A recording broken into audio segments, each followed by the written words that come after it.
사마리아에 있는 수가라 하는 동네에 이르시니 야곱이 그 아들 요셉에게 준 땅이 가깝고 거기 또 야곱의 우물이 있더라. 예수께서 길 가시다가 피곤하여 우물 곁에 그대로 앉으시니 때가 6시쯤 되었더라. 사마리아 여자 한 사람이 물을 기르러 왔음에 예수께서 물을 좀 달라 하시니 이는 제자들이 먹을 것을 사러 그 동네에 들어갔음이러라. 사마리아 여자가 이르되 당신은 유대인으로서 어찌하여 사마리아 여자인 나에게 물을 달라 하나이까 하니 이는 유대인이 사마리아인과 상종하지 아니함이러라. 예수께서 대답하여 이르시되 내가 만일 하나님의 선물과 또 내게 물 좀 달라 하는 이가 누구인 줄 알았더라면 내가 그에게 구하였을 것이요 그가 생수를 내게 주었으리라. 아멘. 저는 예수 믿는 사람은 무조건 잘 될 줄로 저는 믿습니다. 잘 될 수밖에 없는 게 복의 근원이 우리 주님이시고 그분이 내 안에 계시고 그분께 기도하고 그분과 함께 교제하니까 잘 될 수밖에 없어요. 그러니까 과거의 어떤 운명, 과거의 무슨 팔자, 나의 무슨 손금이 그 모양이라서 이름이 안 좋아서 턱이 주걱턱이라서 광대뼈가 나와서 이런 거 다 괜찮아요. 어떻게 생겼든 상관없어요. 원로 목사님 표현으로는 광대뼈 나오면 안경이 안 내려가서 좋고, 턱이 주걱턱이면 밥이 안 흘려서 좋고, 입이 메기 입이면 먹을 복이 있어서 좋고, 여러 가지 말씀하시는 것 보면 우리는 이래서 복 받고 저래서 복 받고 하여간 사정없이 복을 받게 돼 있어요. 그러니 우리는 교회 표대로 사정없이 감사하고 하여간 순간순간 감사하고 넘어졌다 일어나도 또 감사하고 언제든지 감사할 수 있기를 간절히 바랍니다. 오늘 말씀은 수가성 여인을 만난 예수님, 수가성 여인, 우물가에 있었던 수가성 여인을 만난 예수님에 대한 말씀을 여러분과 함께 나누려고 합니다. 이 말씀은 요한복음 4장에 나와 있어요. 여러분, 이 여자, 수가성 여자는 예수님을 딱 만났을 때 처음부터 싸움을 거는 여자예요. 예수님이 물을 달라 그랬어요. 여러분, 물 달라 그러면 물 주면 되거든요. 더군다나 중동 지역은 물 달라고 그러면 당연히 목말라서 그러는 줄 알고 물을 주게 돼 있어요. 아브라함의 그 종이었던 사람이 이삭의 그 부인감을 구하려고 하란까지 갔어요. 낙타 10필에다가 그냥 물건을 싣고 가서 우물가에 털썩 주저앉았어요. 그리고 우물가에 이제 오는 여인을 기다리고 있었는데 그때 리브가가 나오거든요. 그 여인에게 내게 물을 주시오 그랬더니 그 리브가가 그 아브라함의 종한테만 주는 게 아니라 낙타 10마리한테도 다 물을 줘요. 이것은 중동에서는 물이 귀하지만 그만큼 목마른 사람들이 많기 때문에 그것을 그냥 이렇게 무료로 다 섬기는 것이 당연한 풍습이란 말이죠. 우리나라는 옛날에 정말 배고픈 시절이 많았어요. 그래서 나그네로나 또 처음 보는 사람이지만 이렇게 지나가면 식사 때가 되면 들어오셔서 진지 드시고 가세요, 이렇게 하는 것이 우리의 그런 풍습이거든요. 그런 것처럼 물을 달라고 그러면 당연히 예, 목이 마르시군요, 물 드세요 이러면 되는데 이 여자는 뭐라고 그럽니까? 유대인인 당신이 왜 이 동네 와가지고 나한테 물 달라고 그럽니까? 이 여자는요, 요만한 거리만 있어도 싸움 붙는 여자예요.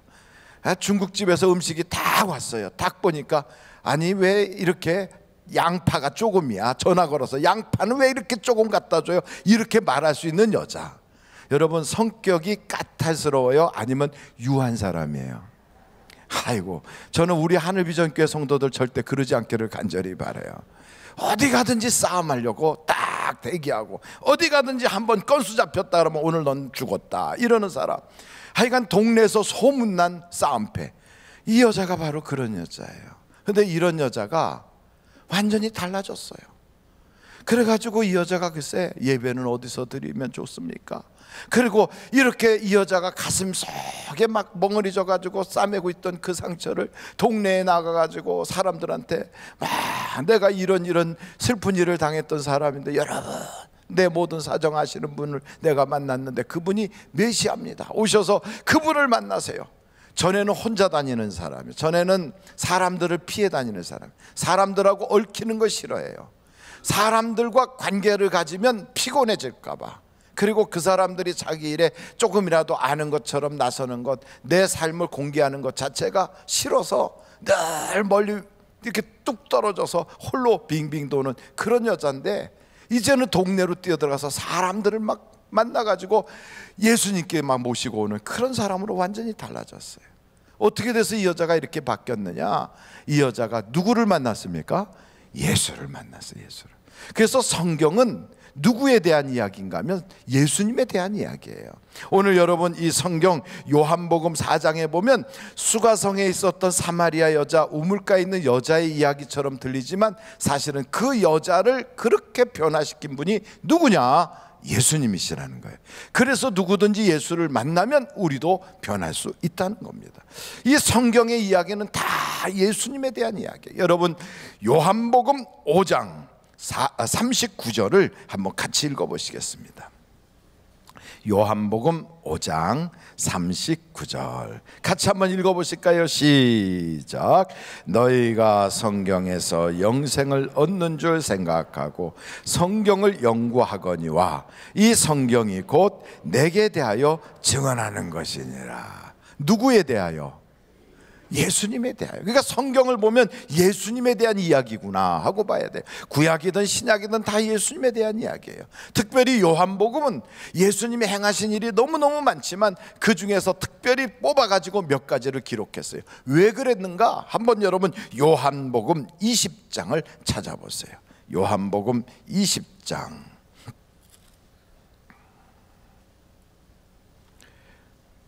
요한복음 20장 한번 마지막 절을 읽어볼 텐데 요한복음 20장 30절로 31절입니다. 같이 한번 읽도록 하겠습니다. 시작. 예수께서 제자들 앞에서 이 책에 기록되지 아니한 다른 표적도 많이 행하셨으나 오직 이것을 기록함은 너희로 예수께서 하나님의 아들 그리스도이심을 믿게 하려 함이요 또 너희로 믿고 그 이름을 힘입어 생명을 얻게 하려 함이니라. 아멘. 그래서 이 말씀을 딱 읽으면 이 여자 이야기가 아니라 그 여자를 통하여 예수님이 그리스도시구나 이걸 믿게 되고요, 그 예수님을 만남으로써 영생을 얻게 하려고 이 말씀을 쓴 거란 말이죠. 그러니까 아무리 까탈스러운 여자든 성격이 모가 났든 상처가 많든 인생 살아온 게 정말 거칠게 살았든 그리고 이 세상 살아온 그 인생 팔자를 돌아보면 눈물 없이는 들을 수 없는 그런 아픔을 가지고 있든 상관없이 누구든지 예수만 만나면 인생이 확 달라지는 거예요. 아멘, 아멘. 저는 어렸을 때 심청전 이야기를 들었어요. 여러분 심청전을 들어보셨습니까? 심청전의 그 아버지는 성이 뭐예요? 심씨예요. 그분은 심씨인데 장애를 가지고 있어요. 무엇을 장애를 가지고 있었어요? 앞을 못 봐요. 앞을 못 보는 그런 분이 장님이란 말이죠. 봉사라고 옛날엔 그랬어요. 근데 심봉사라고 세상 사람들이 말하는 이 심청이 아버지는 심청이를 낳고 글쎄 어머니가 돌아가셨는지 도망을 갔는지 그렇게 앞도 못 보는 그 양반이 그 어린 갓 태어난 아이 심청이를 품에 안고 젖을 동량해서 먹고 살아요. 그래서 애를 남의 젖을 동량을 해가지고 먹여 키우는 거예요. 그러니 앞도 못 보는 그 양반이 지팡이로 툭툭툭 쳐가면서 동네에 있는 사람들한테 다니면서 죄송합니다마는 우리 애가 배고파하는데 젖을 좀 주실 수 있나요? 그러면 할머니가 딱 깔깔 웃으면서 나는 할머니야, 젖 떨어진 지 얼만데. 그러면 예 죄송합니다 이러고 또 젖 줄 만한 사람 찾아다녀요. 여러분 그래서 애 키우니까 얼마나 불쌍합니까? 저는 어렸을 때 심청전 이야기를 들으면서 야, 심청이 아버지 참 불쌍하구나. 그 딸 그거 키워갖고 어떻게 큰 무슨 효도 보겠다고 저렇게 앞도 못 보는 양반이 젖을 동량해서 먹여서 애를 키웠을까? 얼마나 어렵게 살았을까? 그 마음이 들더라고요. 그런데 이 성경에 나오는 이 여자, 그 수가성의 우물가에 있었던 이 여자는 심청이 아버지보다 더 불쌍한 여자예요. 왜 불쌍한가 하면 이 여자는 시집을 가가지고 남편하고 결혼했는데 그 남편이 애도 못 낳고 죽었어요. 그러면 이스라엘은 어떻게 하냐면 남편의 아이를 낳지 못하고 남편이 세상을 떠나면 그 남편의 시동생이죠, 남편의 그 동생과 또 결혼해 살면서 그 아이를 낳아가지고 죽은 남편의 대를 이어가게 하는 것이 아내된 자의 본분이라고요. 그래서 남편이 죽으니까 시동생과 살아서 애를 낳으려고 했는데 그 시동생도 죽어요. 근데 몇 명이 죽어나가냐면 시동생 4명이 죽고 남편까지 죽어서 그래서 총 5명의 남자가 다 죽었어요. 그러니 이 여자는 얼마나 팔자가 세요. 동네 사람들이 저 여자 남편 잡아먹는 여자, 저 여자하고 만나기만 하면 다 죽는다, 소문이 자자하지 않았겠어요. 그 어떻게든지 씨를 동량이라도 받아가지고 그래서 후손을 보려고 이 여자는 그렇게 애를 썼는데 글쎄 남편의 혈육이 다 죽어버렸어요. 그래서 어떻게 합니까? 이제는 남편의 친척되는 사람한테 가서 씨를 동량하려고 갔더니 그 남자는 이미 결혼해서 남의 아내를 가지고 있는 그 장가간 남자예요. 그 사람한테까지 끼어들어가서 거기서 씨를 동량하여 남편의 후손을 이어가게 하려고 하는 그런 여자예요. 여러분, 세상에 젖동량은 들어봤어도 씨동량을 하는 여자, 이게 얼마나 가슴이 아파요. 그런데도 이 여자의 팔자가 이렇게 드세게 살아가는데 운명이 벗어날 길이 없어요. 그 악습, 당시 문화가 그랬어요. 그걸 계대결혼이라고 하는데 이스라엘의 그 악한 문화 때문에 이 여자가 거기에 꽉 올무가 묶여가지고 그 남편에 대한 의무를 다하겠다고 이렇게 살아가요. 이 여자가 그러니까 가슴속에 맺힌 상처가 얼마나 많았겠어요. 그냥 건드리면 그냥 아픔이 툭 튀어나오니까 고운 말이 나가질 않는 거예요. 그리고 자기가 가지고 있는 이 아픔과 서름이 너무 크니까 사람들이 나에 대해서 뭐라고 한마디만 해도 그게 다 상처가 되니까 만나기를 싫어해요. 사람 보는 걸 피해요. 그래서 사람들 없을 때만 다니고 사람들하고 교제도 하지 않아요. 외로워요. 외톨이에요. 늘 이렇게 살면서 죽지 못해 사는 거예요. 이 여자는 소망도 없고 꿈도 없고 목적도 없어. 오직 한 가지가 있다면 그냥 애 낳는 것이 한 가지 꿈이에요. 이런 여자가 예수님을 만났어요. 예수님을 딱 만나고 났더니 예수님이 무슨 말씀을 하시는가? 여러분, 이 마태복음 4장에 보면 이런 말씀을 하세요. 한번 여러분, 참 요한복음, 죄송해요, 마태복음이 아니라 요한복음인데 요한복음 4장을 한번 오늘 본문 말씀을 보시겠습니까? 요한복음 4장이에요. 요한복음 4장 이런 말씀을 했어요. 13절입니다. 13절. 예수께서 대답하여 이르시되 이 물을 마시는 자마다 다시 목마르려니와. 14절 우리 한번 다 같이 읽어보실까요? 시작. 내가 주는 물을 마시는 자는 영원히 목마르지 아니하리니 내가 주는 물은 그 속에서 영생하도록 솟아나는 샘물이 되리라. 이 말씀이 무슨 말이냐면 영생하도록 솟아나는 샘물은 다른 말로 말하면 성령이에요. 그러니까 이 여자에게 물을 달라 그랬더니 당신 유대인인데 뭐 때문에 나한테 와서 물 달라고 그럽니까? 유대인들은 이 동네 걸어가기도 싫어하는데 이렇게 싸움을 거는 그 여자한테 말하기를 내가 누군 줄 알았으면 물을 달라 하는 나에게 너가 물을 달라고 했을 것이다. 그러면 영원토록 마르지 않는 샘 솟는 그런 물을 너가 마셨을 것이다. 그랬더니 이 여자가 그 물을 나에게 주소서. 그게 우리 주님이 그러잖아요. 내 남편을 데려와라. 나는 남편이 없습니다. 그랬더니 그래, 내 말이 맞다. 남편이 5이 있었지만 다 죽었구나. 그리고 지금 사는 그 남자도 너가 제대로 된 게 아니라 끼어 사는구나. 그래, 이 여자의 그 아픈 과거의 상처를 우리 주님이 다 아시는 거예요. 깜짝 놀랐어요. 그러자 이 여자의 마음이 부들부들해지는 거예요.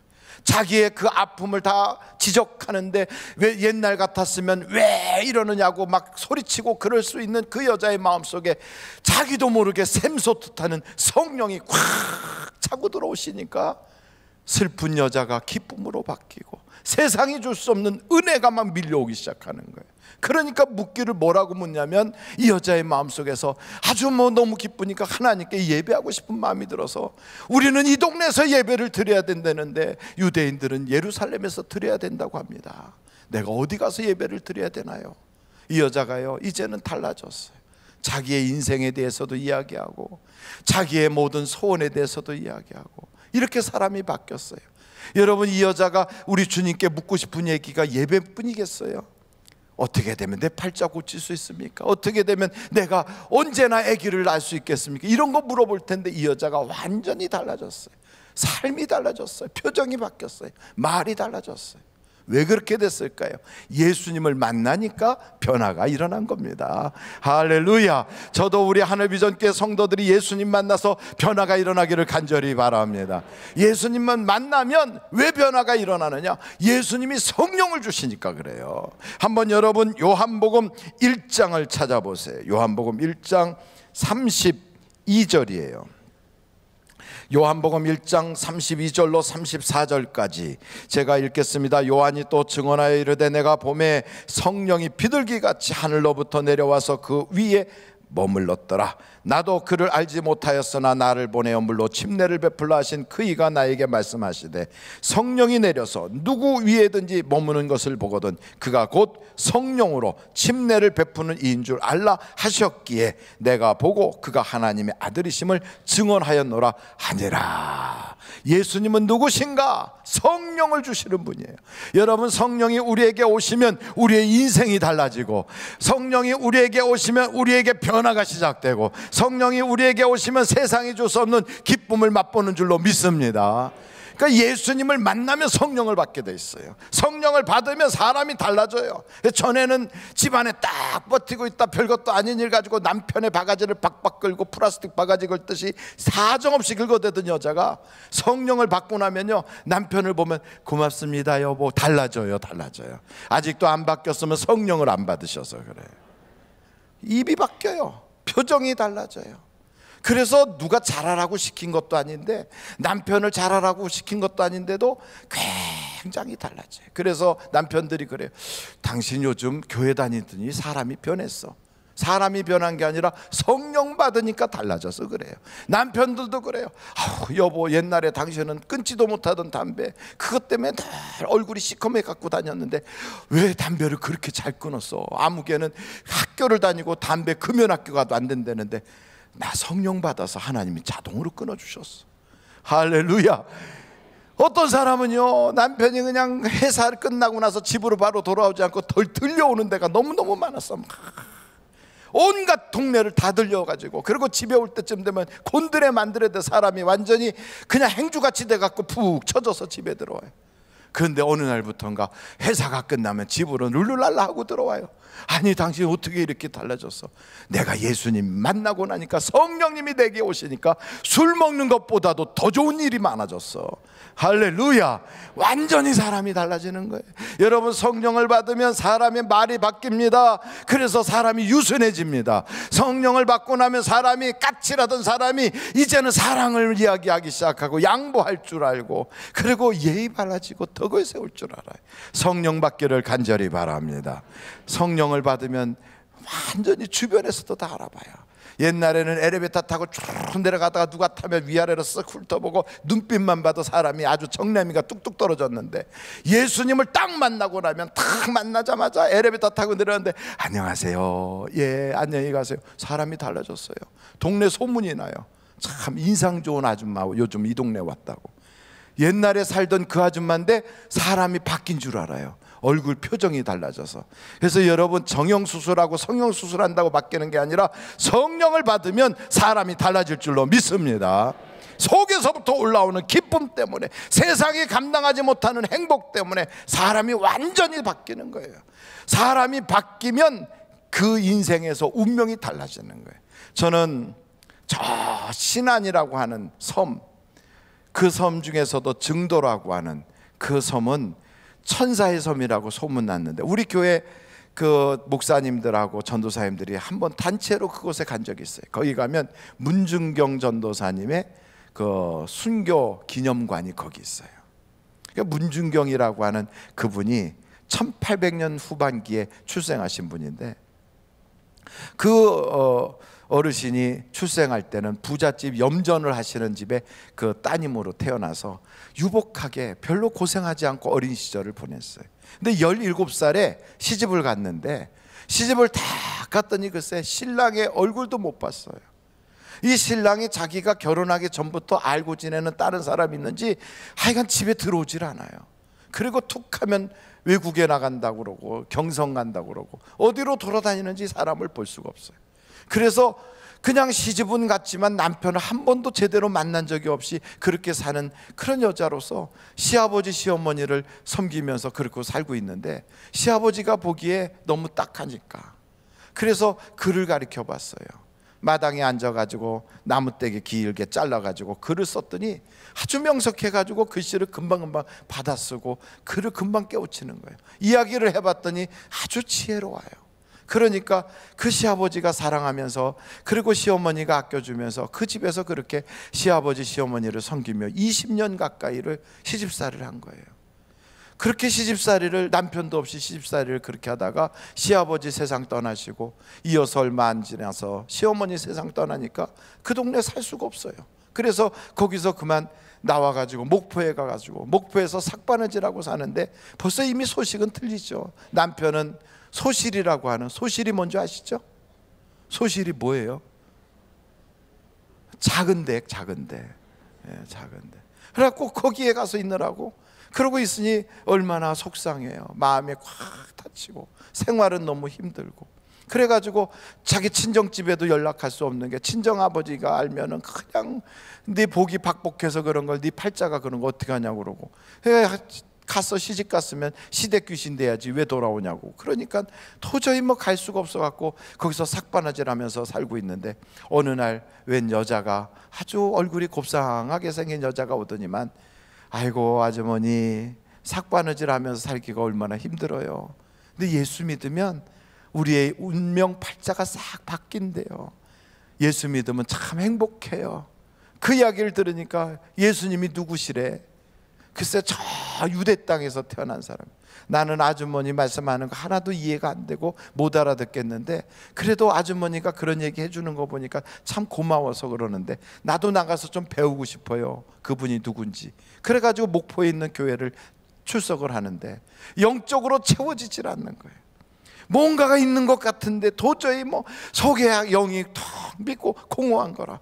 그래서 공부를 하고 싶다 그래가지고 경성에 있는 성경학교에 진학을 해서 거기서 공부를 하겠다고 갔는데, 그때 만난 목사님이 이성봉 목사님이라고 하는 그 목사님을 만났어요.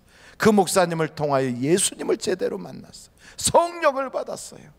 성령을 받고 나니까 소박 맞은 것이 너무너무 감사해. 내가 소박 맞아서 예수 믿게 됐구나.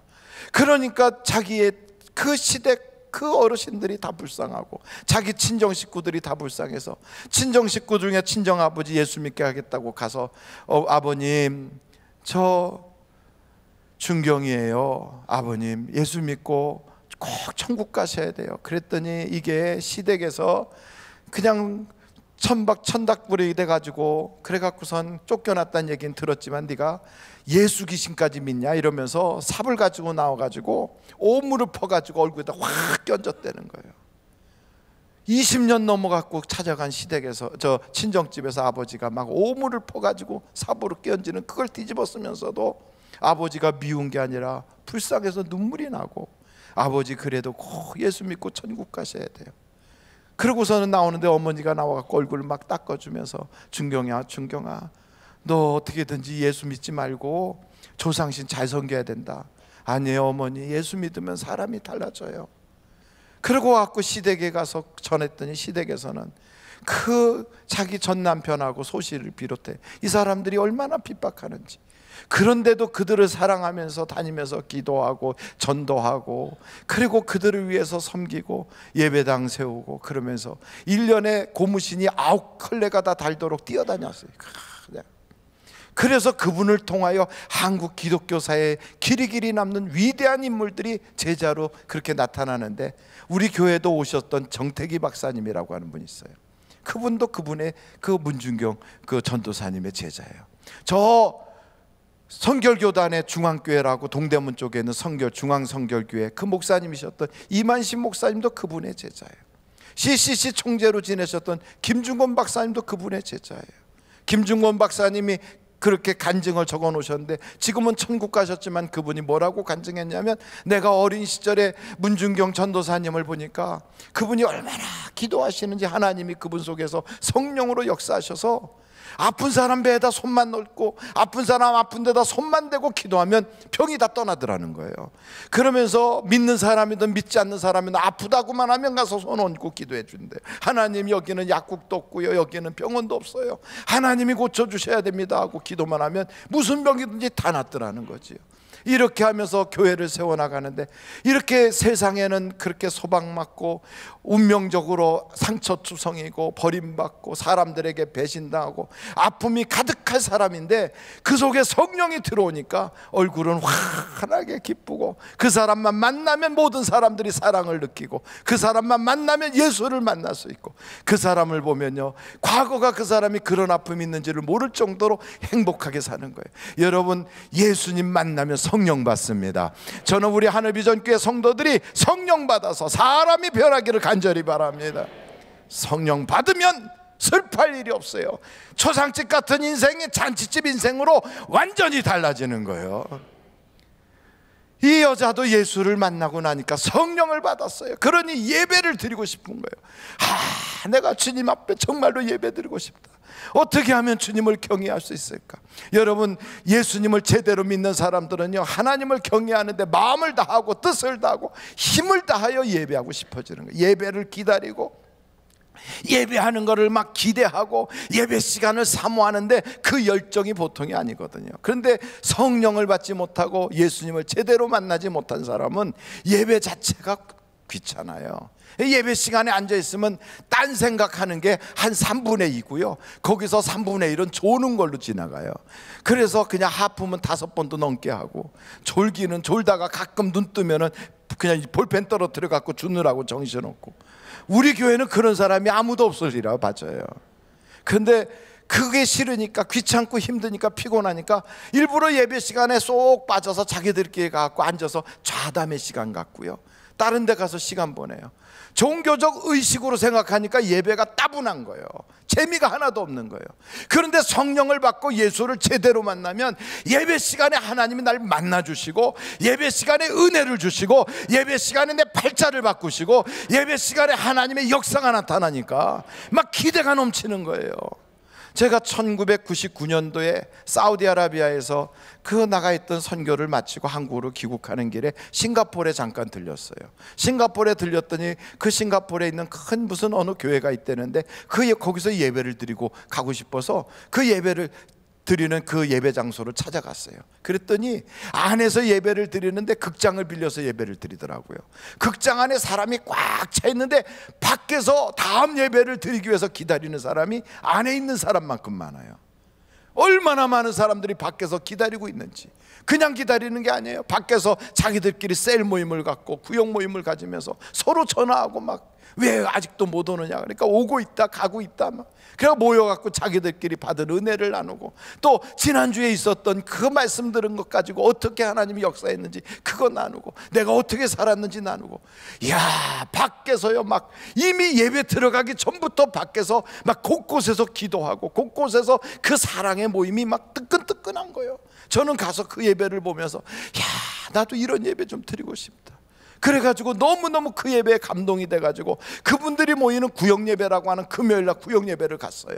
구역예배 갔더니 구역예배 때 막 한 사람이 기타를 쳐가면서 노래를 부르면서 같이 막 찬양을 하다가 그렇게 모여가지고 막 간증을 하고, 그리고선 기도를 하는데 얼마나 예배가 뜨끈뜨끈한지요. 나중에 물어봤어요. 그랬더니 그분들이 그러더라고요. 우리가 기도하면 하나님이 다 들어주세요 그래요. 예배 시간에 하나님이 만나주시는데 마음의 소원을 가지고 가기만 하면 그 예배 때 그게 탁탁 이루어진다는 거예요. 그래서 예배를 끝나고 한 주간 사는데 예배 때 받았던 은혜 때문에 한 주간이 막 그냥 춤추듯이 행복하다는 거예요. 왜냐하면 응답이 계속되니까, 응답이. 그래서 그 예배를 사모한다는 거예요. 야, 나도 이런 예배 좀 드리고 싶다. 우리 하늘비전교회 성도들이요, 예배를 사모하고 예배를 막 불같이 뜨겁게 여기면서 막 달려올 수 있는 그런 분들이 다 되시기를 간절히 제가 리야드라고 하는 데서 섬기고 있을 때 그 교회에서 돕는 인도교회가 있었어요. 그 리야드라고 하는 데는 사우디아라비아의 중심부라 거기서 좀 떨어진 그 버스 정류장 종점쯤 되는데 그 사우디 사람들 속에서 섞여 살고 있는 인도 사람들을 위한 교회가 예배당이 딱 있었거든요. 근데 거기는 예배를 마음대로 못 드리니까 예배 드리는 걸 감추기 위해서 안에다가 스티로폴로 방음장치를 꽉 했어요. 그리고 문 틈새로도 찬양이나 그 목소리가 새 나갈까봐 그것도 다 막았어요. 그리고서 그 안에서 예배를 드리는데, 인도 분들이요, 가까운 데서 오시는 분들은 금방 오시겠지만 그 자기 작업장이 멀거나 현장이 먼 데 있는 사람들은 어떤 때는 하루 전날 미리 와서 거기서 예배 드리려고 기다려요. 몇 시간을 오는 분들도 계세요. 그렇게 와서 예배를 드리러 딱 모였는데, 저희가 갔을 때 그 안에 들어가 보니까 완전히요 그냥 막 찜통 같아요. 사우디가 날씨가 더울 때는 45도가 넘거든요, 섭씨. 그렇게 뜨거운데 안을 그냥 꽉 막아놓고, 그리고 그 속에 사람들이 그냥 쭈그리고 앉아갖고 찬양하고 기도하고 예배하는데, 찬양하고 기도하고 간증하고 찬양하고 기도하고 간증하고, 그러다가 목사님 나오셔서 설교하고 또 그러다가 또 기도하고. 그런데 성령의 역사가 얼마나 강력한지, 글쎄 예배 시간에 화장실 가는 사람이 없어요. 몇 시간을 예배하는데. 나중에 제가 들어보니까 생리적인 모든 작용이 딱 멈추나 봐요. 그 은혜가 너무 커서. 그래서 배고픈 줄도 모르고 화장실 갈 줄도 모르고 땀나는 것도 모르고 그냥 앉아가지고 그냥 은혜 받느라고 막 아멘 아멘 하는데, 와, 그 예배에 구경만 해도 은혜가 돼. 구경만 해도. 저는 우리 하늘비전교회 예배가 그런 뜨거운 하나님이 막 복을 주시는 그런 예배가 되기를 간절히 바랍니다. 왜 예배를 그렇게 사모하게 되는가? 예배를 통하여 성경에 보니까 영과 진리로 예배하는 자를 우리 주님이 만나 주신대잖아요. 주님 만나면 병도 고치고, 주님 만나면 팔자가 고치고, 주님 만나면 인생 해결될 게 얼마나 많습니까? 저는 우리 하늘비전교회 예배가 형식이고 종교의식이 되는 것이 아니라 예수님을 만나는 놀라운 체험의 자리가 되기를 간절히 바랍니다. 여러분, 동방박사 세 사람이라고 우리가 그렇게 노래를 부르잖아요. 이 사람들은 유대인의 왕으로 나신 예수님을 만나려고 그 멀리에서부터 황금과 유향과 모략을 준비해가지고 주님 한번 만나고 싶어서 거기까지 찾아와요. 강을 건너고 산을 넘고 험한 길을 다 건너서 주님 한번 만나겠다고. 왜 그랬을까요? 우리는 그 예배의 감격을 모르니까 저 사람들이 왜 저랬을까? 이 사람들 동방박사는요 예배의 감격을 아는 거예요. 성경 신명기서에 나오는 것처럼 마음을 다하고 뜻을 다하고 힘을 다하여 주님을 만나고 주님을 경외하는 자에겐 하나님이 주시는 놀라운 복이, 나가도 복을 받고 들어와도 복을 받고 성 안에서도 복을 받고 성 밖에서도 복을 받고, 심지어는 그 집의 떡 반죽 그릇과 그 집의 우양들이 다 복을 받는다는 거예요. 여러분, 복의 근원이 되시기를 간절히 바랍니다. 그래서 성경에 뭐라고 그럽니까? 복 있는 사람은 하나님의 말씀을 가까이 해요. 복 있는 사람은 예배를 사모해요. 복 있는 사람은 심지어는 성전만 봐도 기분이 좋은 거예요. 그래서 다윗은 뭐라고 말하냐면, 성전에 문지기로 있는 것이 내가 좋은 궁궐에 있는 것보다 더 좋다는 거예요. 여러분, 저는 여러분들이 이렇게 예배를 사모할 수 있기를 간절히 바랍니다. 예수님을 만나면 사람이 바뀌어서 성령 받아 사람이 달라지고, 예수님을 만나면 예배가 살아나고 예배가 달라지잖아요. 그런데 오늘 이 성경에 보니까 이 예수님을 만난 이 여자, 전에는 사람들을 틈바구니에 끼지도 못하고 홀로 돌아다니고 상처를 꼭꼭 싸매고 누가 내 얘기할까봐 그냥 귀 쫑긋 세우고 멀리 그냥 그늘진 데 살고 그랬던 여자예요. 근데 예수님을 만나니까 달라졌어요. 이제는 자기의 아픈 상처를 사람들에게 이야기하게 됐어요. 자기의 연약한 것을 남들에게 자랑하는 그런 지경까지 됐어요. 여러분, 사람이 상처가 완전히 회복됐다는 것은 자기의 아픔과 상처와 그 허물을 사람들에게 이야기할 수 있을 때가 되어야 그게 다 회복된 거예요. 나는 어렸을 때 우리 아버지가 이런 분이셨어 얘기할 수 있다는 것은 그 부분이 다 치료받은 거예요. 나는 인생 살아오면서 우리 집안은 이런 집안이었어 하고 이야기할 수 있다는 것은 그 모든 아픔이 이제는 다 해결됐다는 거예요. 이 여자가 예수님을 만났더니 그게 다 해결되고 나니까 자기가 받은 이 기쁨, 이 은혜, 이 사랑을 혼자 누릴 수가 없어. 그래서 동네로 뛰어들어갔어요. 전에는 사람 앞에 서서 말도 못하던 여자, 전에는 사람만 봐도 멀리 피해 다니던 여자, 혼자서 빙빙 돌았던 외톨이 같은 여자가요 동네로 뛰어들어갔어요. 그래서 동네 사람들한테 내가 만났다, 내가 맞다, 내가 그 예수를 만났는데 그분이 메시아다. 내 인생의 아픈 상처들을 다 그분 때문에 해결됐다. 동네 사람들이 삐죽이 쳐다봤어요. 그랬더니 이 여자 얼굴이 옛날하고 달라. 이 여자 말하는 게 옛날하고 달라. 정말 만났구나를 깨달아요. 그래서 그 여자를 따라서 동네 사람들이 쫙 몰려 나오는 거예요. 오늘 여러분 요한복음 4장에는 우리 주님이 이런 말씀을 하세요. 한번 여러분 요한복음 4장 다시 한번 보시겠습니까? 31절서부터 한번 보시겠어요? 그 사이에 제자들이 청하여 이르되 랍비요 잡수소서. 예수님의 제자들이 수가성 우물가에 있었던 여인과 예수님이 대화할 때 그 자리에 없었어요. 왜 그랬냐면 제자들이 다 동네 가갖고 음식 가지러 갔거든.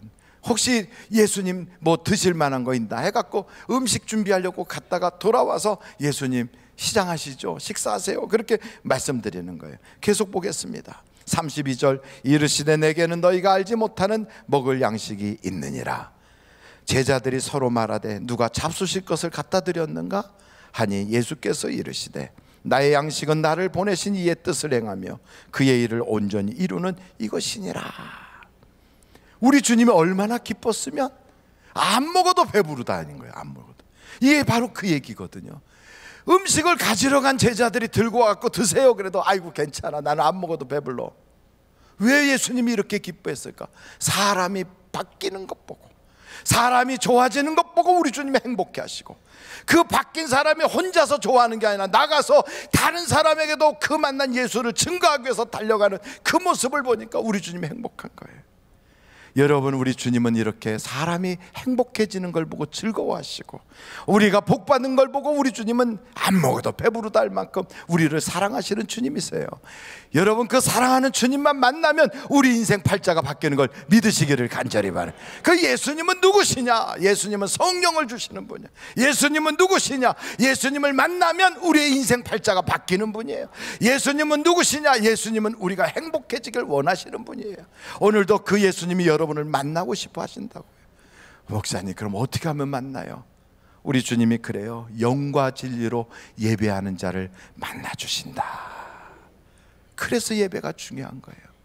영과 진리로 예배할 때, 오늘도 이 예배가 신령과 진정으로 하나님께 예배하고 그냥 의식으로 이렇게 앉아서 목사가 하는 이야기를 듣겠다는 것이 아니라 바로 이 시간 내가 주님을 만나야 되겠다는 간절한 마음을 가지고, 하나님, 내가 왔다가 그냥 갈 수 없습니다. 이 시간에 우리 주님이 나를 만나 주셔야 되겠습니다. 찬송 부를 때 만남을 갖고, 말씀 들을 때 만남을 갖고, 주님 앞에 봉헌할 때 만남을 갖고, 기도하면서 만남을 갖겠다고 주님을 사모하는 마음으로 영과 진리로 예배를 진정으로 드릴 때 우리 주님은 개인적으로 만나주신, 개인적으로 여리고성에 그 많은 사람이 있었어도요 다 만나주신 게 아니에요. 그 중에서 만날 사람을 만나주신단 말이에요. 오늘도 이 자리에서 저는 우리 하늘비전교회 모든 성도를 우리 주님이 다 1대1로 만나주시기를 간절히 바라요. 예배는 공동으로 같이 드리는 것 같지만 하나님의 만남은 1대1로 만나는, 1대1로. 오늘 이 시간에 우리가 그 주님 만나기 위해서 이 예배가 영과 진리로 드리는 예배가 되기 위해서 오늘 만나달라고 주님 앞에 간절히 기도할 때, 하나님이 이 시간에 여러분 한 주간 동안 승리하고 살 수 있도록 여러분을 만나 주실 줄로 믿습니다.